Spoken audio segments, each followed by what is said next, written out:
살아계시는 하나님, 일하시는 하나님, 오늘도 가정에서 또 교회 본당에서 함께 예배할 때에 임마누엘 임재하신 그 하나님의 말씀에 우리의 삶을 활짝 여는 그러한 마음의 자세로 한번 힘차게 화답하시겠습니다. 할렐루야. 저는 사실 이걸 할 때마다 두 가지 생각이 항상 있습니다. 굉장히 힘이 됩니다. 우리가 주 앞에서 주의 말씀을 들을 수 있다는 것, 또 한편으로는 큰 도전이 됩니다. 주의 말씀을 바로 전하는 게 제게 주어진 사명이라는 것 다시 한번 깨닫게 됩니다. 여러분, 세상에서 가장 큰 나무가 얼마나 클까요? 지구상에서 나무들이 참 많이 있는데 그래도 큰 나무가 되려면 최소한 100m 정도는 돼야 큰 나무라고 말할 수 있다는 것, 제가 이번에 이렇게 알게 되었습니다. 그리고 또 한 가지는 이러한 큰 나무들이 가장 많이 몰려 있는 것이 제가 살았던 캘리포니아의 북가주입니다. 거기 그 레드우드라는 공원에 있는 나무들, 거기 그 레드우드 자체라는 그게 아메리카 삼나무라고 한국말로 그렇게 부르더라고요. 거기에 보게 되면은 100m 이상 되는 나무들이 상당히 많은데, 제가 사진 하나 보여드리겠습니다. 얼마나 큰 나무인가 이거 보시면 좀 놀라실 것 같아요. 저게 가장 큰 하이페리온이라는 그런 나무인데 2006년에 발견된 나무인데 이 길이가 115m입니다.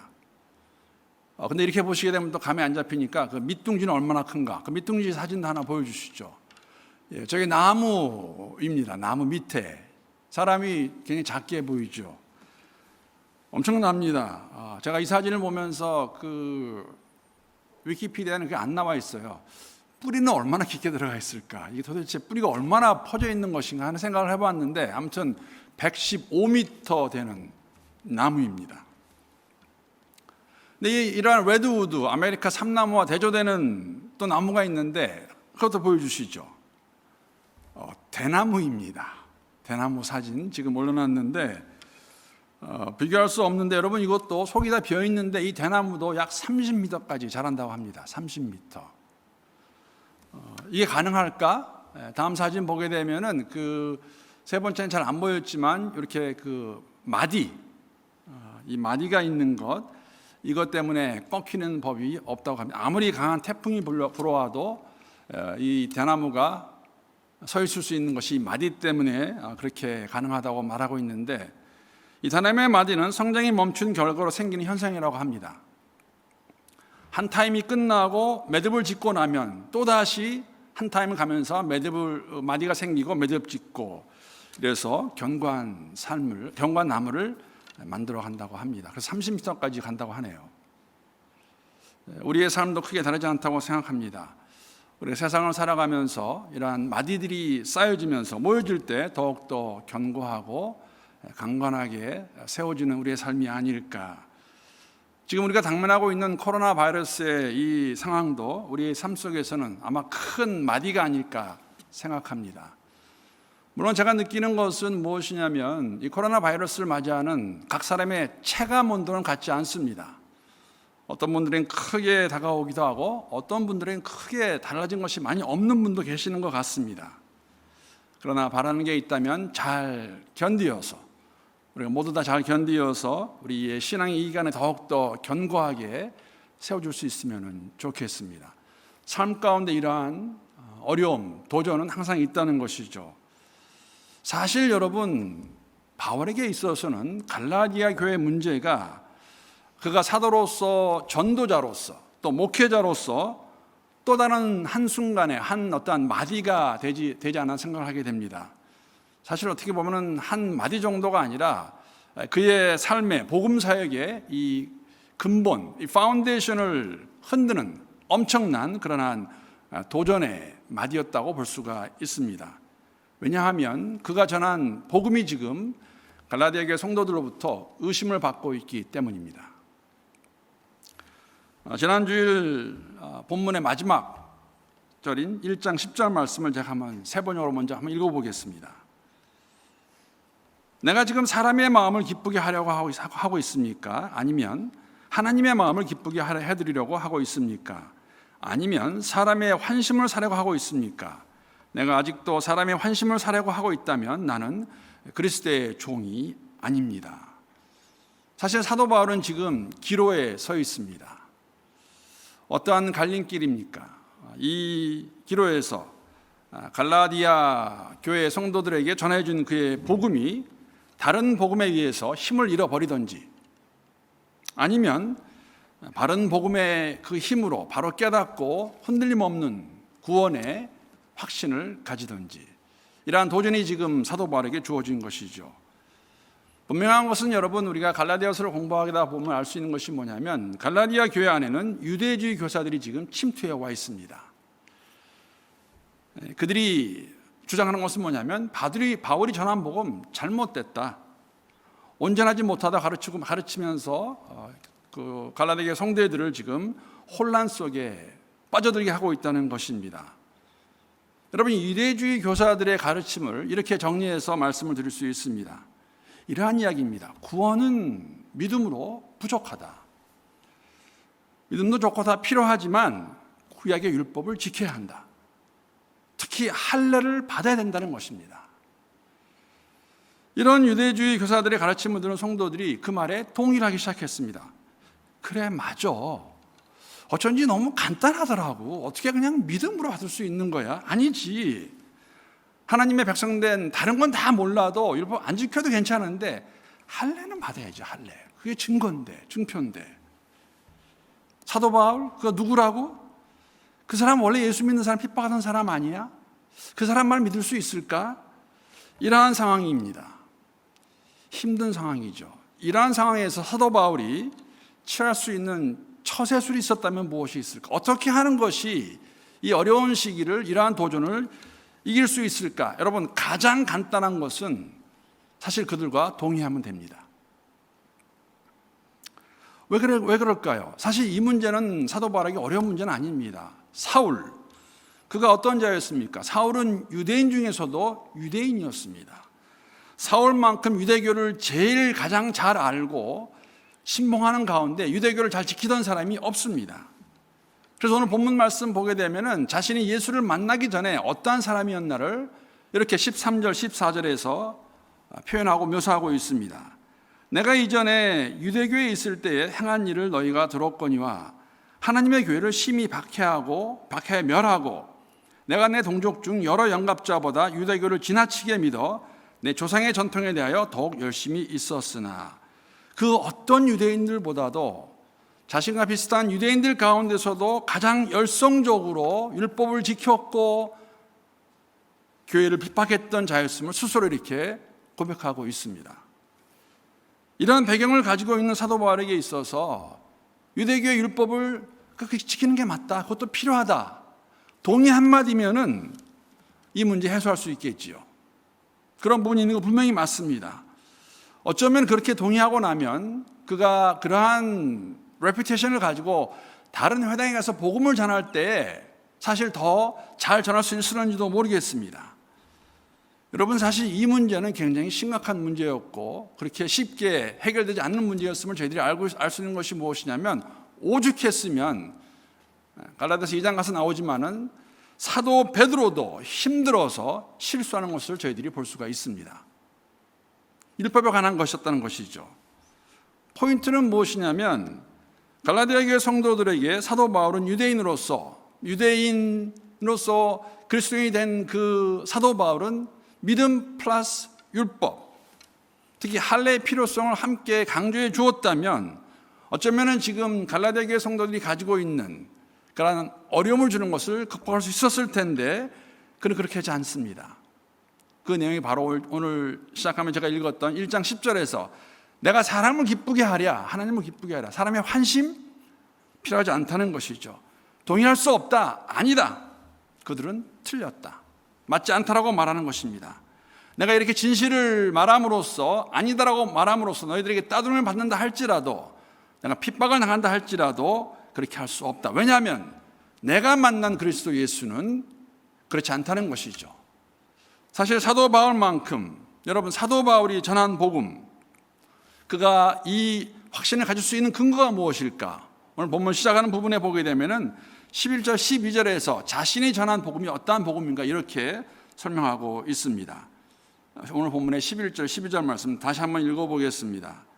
형제들아, 내가 너에게 알게 하노니 내가 전한 복음은 사람의 뜻을 따라 된 것이 아니니라. 이는 내가 사람에게서 받은 것도 아니요 배운 것도 아니요 오직 예수 그리스도의 계시로 말미암은 것이라. 사도 바울이 갈라디아 교회 성도들에게 전한 복음은 예수 그리스도의 계시로 받은 복음이라고 사도 바울이 말하고 있습니다. 여러분, 이 부분을 세 번역으로 보게 되면 이렇게 번역하고 있습니다. 예수 그리스도의 나타나심으로 받은 복음이다라고 이렇게 설명합니다. 그리스도의 나타나심. 바른 복음은 예수께로부터 받은 복음이 바른 복음입니다. 오늘 설교의 제목입니다. 유대주의 교사들이 이 복음을 변형시켜서 가르쳤던 복음과는 같지 않은 복음이죠. 사실 여러분, 지난주에 제가 잠깐 언급을 했지만 좀 우스운 이야기입니다. 사실 복음 앞에 다른 복음을 쓴다는 것은 있을 수 없는 것이죠. 복음은 오직 하나인데 그리스도 예수.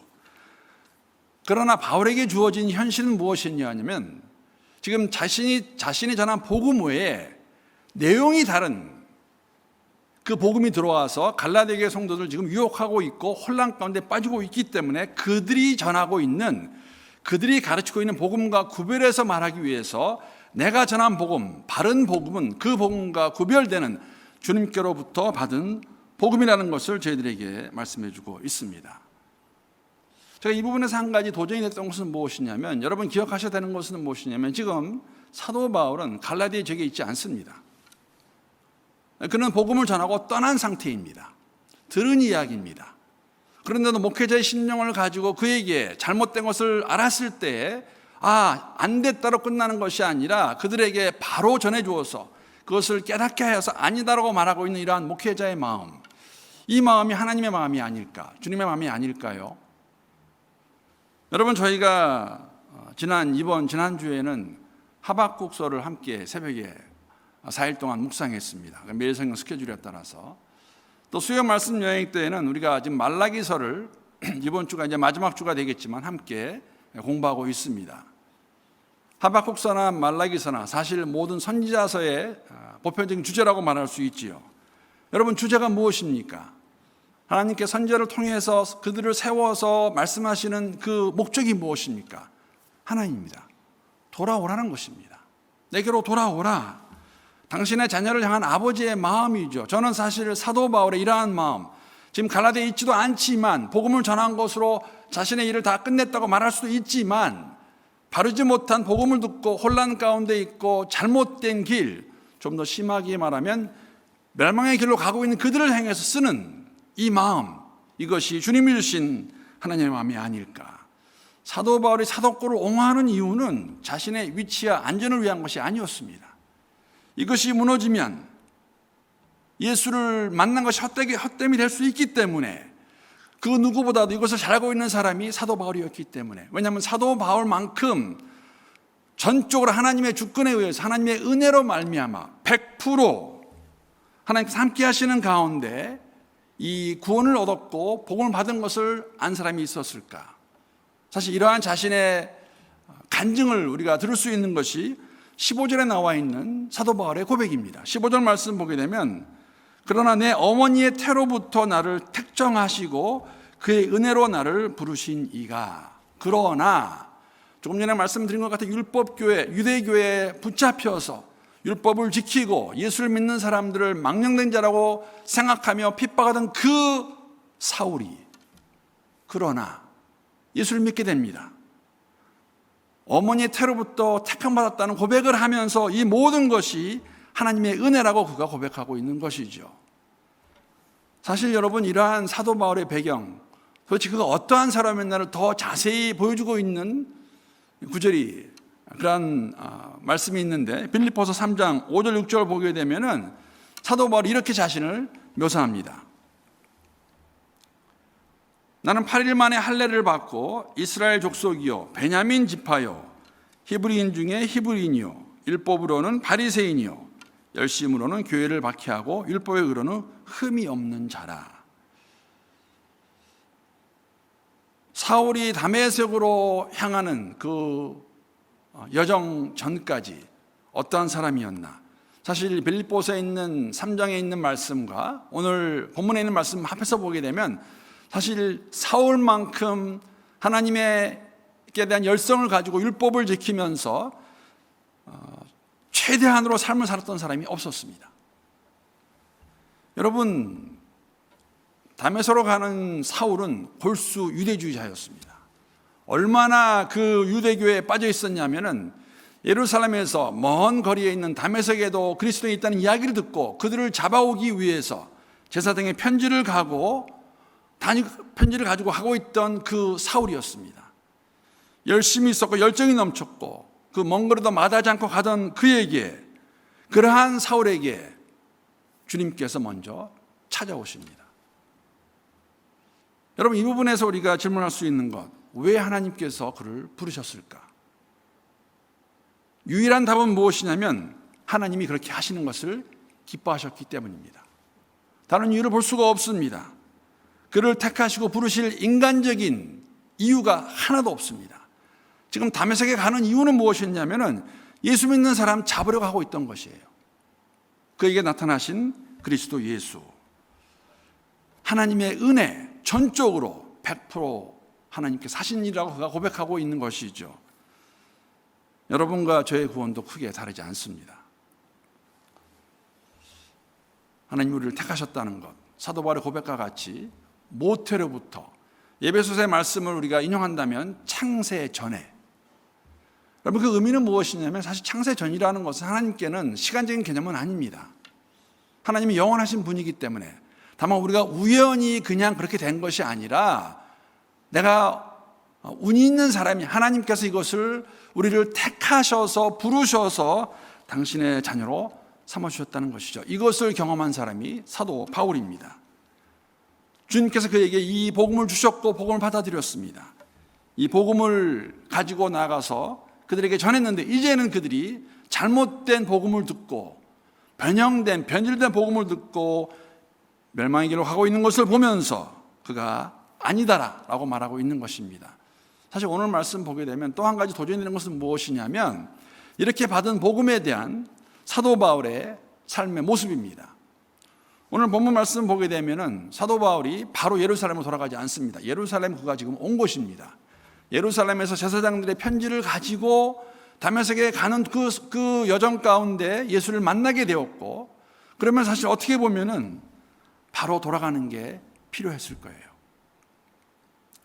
여러분이 다메섹 도상에서의 그 회심의 내용을 보게 되면 사도행전 9장에 잘 나와 있는데 사실 수많은 사람들이 바울의 회심을 의심했습니다.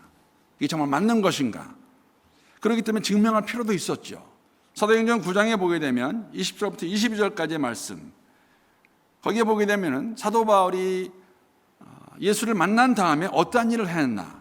사도행전의 말씀 보게 되면 9장 20절 말씀입니다. 즉시로 각 해당에서 예수가 하나님의 아들이심을 전파하니 듣는 사람이 다 놀라 말하되 이 사람이 예루살렘에서 이 이름을 부르는 사람을 멸하려 는 자가 아니냐.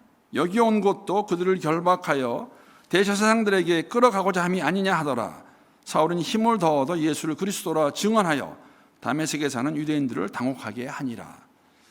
여러분, 사울이 다메섹에 온 이유를 다 알고 있었습니다.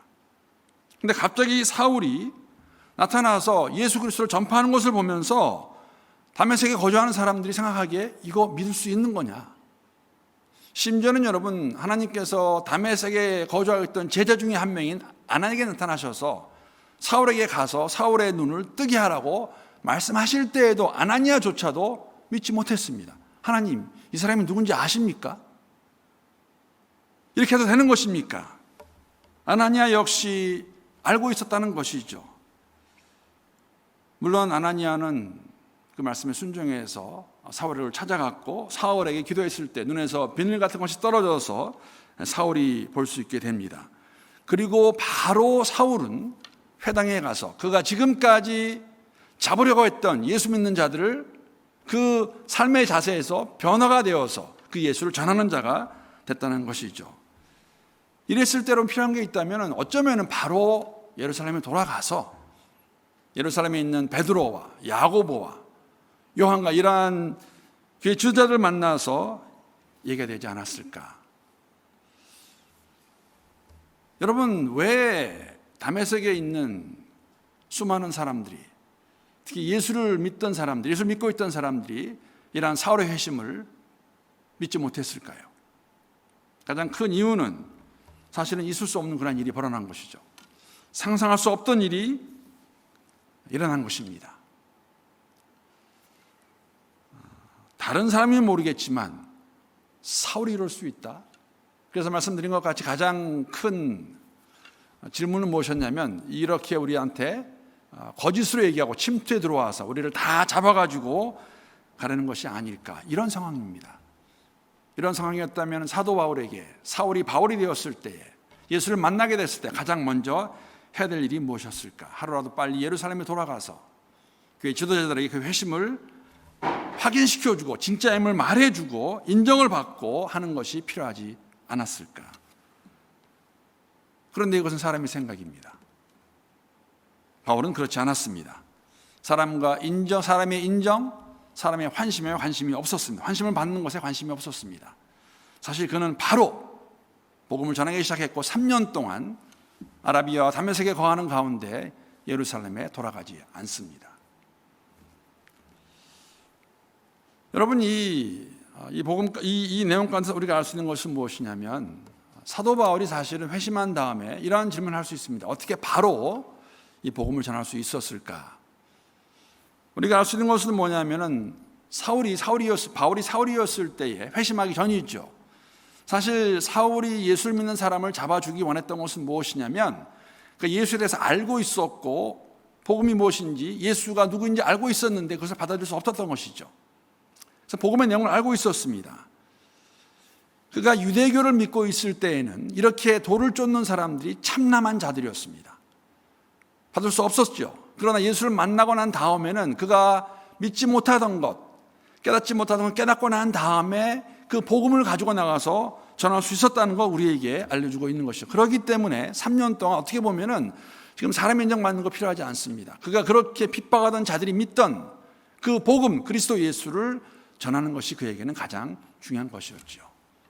그래서 그 복음을 들고 3년 동안 아라비아 다메섹에서 생활한 것을 저희들에게 보여주고 있고, 그러하고 난 다음에 3년이 지난 다음에 그는 예루살렘에 돌아가게 됩니다.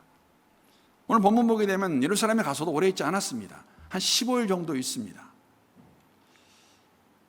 이러한 교제를 통해서 복음의 진보를 위해서 나아가는 사도 바울의 모습, 그가 전한 복음은 사람이 만든 복음도 아니고 전통으로 받은 복음도 아니라 그리스도께 나타나셔서 주신 그 복음이었고, 이 복음을 듣고 믿게 되어서 복음을 전한 자가 된 것을 저희들에게 보여주고 있습니다.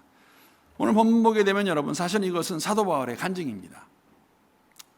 갈라디아 교회 성도들이 의심하고 있는 사도 바울이 전한 복음에 대한 이야기를 하면서 내가 받은 복음, 내가 깨달은 복음은 이러한 복음이다. 그리고 이 복음을 가지고 내가 어떻게 주 앞에 나아가서 복음을 전하는 자가 되었나. 더 나아가 사도 바울이 이렇게 고백합니다. 바른 복음을 받은 자들의 삶, 예수 그리스도를 믿게 되었을 때 사도 바울의 삶 가운데 어떤 일이 있었나를 오늘 본문 22절에서 24절까지 이렇게 그가 말해주고 있습니다. 제가 한번 22절부터 24절까지의 말씀 읽어보겠습니다. 그리스도 안에 있는 유대의 교회들이 나를 얼굴로는 알지 못하고 다만 우리를 박해하던 자가 전에 멸하던 그의 믿음을 지금 전한다 함을 듣고 나로 말미암아 하나님께 영광을 돌립니다. 말씀드린 대로 예수를 핍박하던 자를 하나님께서 전적으로 은혜 가운데 택하시고 부르셨습니다. 그래서 사도 바울이 누구보다 잘 알고 있었죠. 그렇게 하나님의 부르심을 받은 사도 바울에게는 사람들에게 인정받는 것 필요하지 않았습니다. 사실 바울은 수많은 교회에게는 얼굴 없는 무명의 전도자였습니다. 사울이라는 자가 있었는데 이 자가 예수를 만나게 되어서 지금 이런 일을 하고 있다. 그가 핍박하던 자들, 그들과 함께 예수를 전하고 있다. 예수를 만난 그의 삶을 통해서 오늘 24절 보게 되면은 사도 바울이 이렇게 고백합니다. 나로 말미암아 하나님께 영광을 돌리니라. 바른 복음을 믿은 예수를 만난 삶이 어떠한 삶인가? 하나님께 영광을 돌린다고 이렇게 올린다고 말하고 있는 것이죠. 여러분, 하나님께서 바울의 고백을 들어보게 되면 창세 전에 모태에 있을 때 택하셔서 부르셨다고 말씀하고 계십니다. 은혜로 그를 불러주셨고 성령께서 그에게 힘을 주셔서 복음의 삶을 살게 하셨다고 고백하고 있습니다. 여러분과 저의 삶도 우리의 회심도 동일합니다. 우리가 예수를 믿게 된 것 전적으로 하나님의 은혜라는 것이죠. 은혜 가운데 이 바른 복음을 가지고 나아갈 수 있는, 그러기에 우리의 삶 자체도 100% 여러분 하나님의 은혜입니다.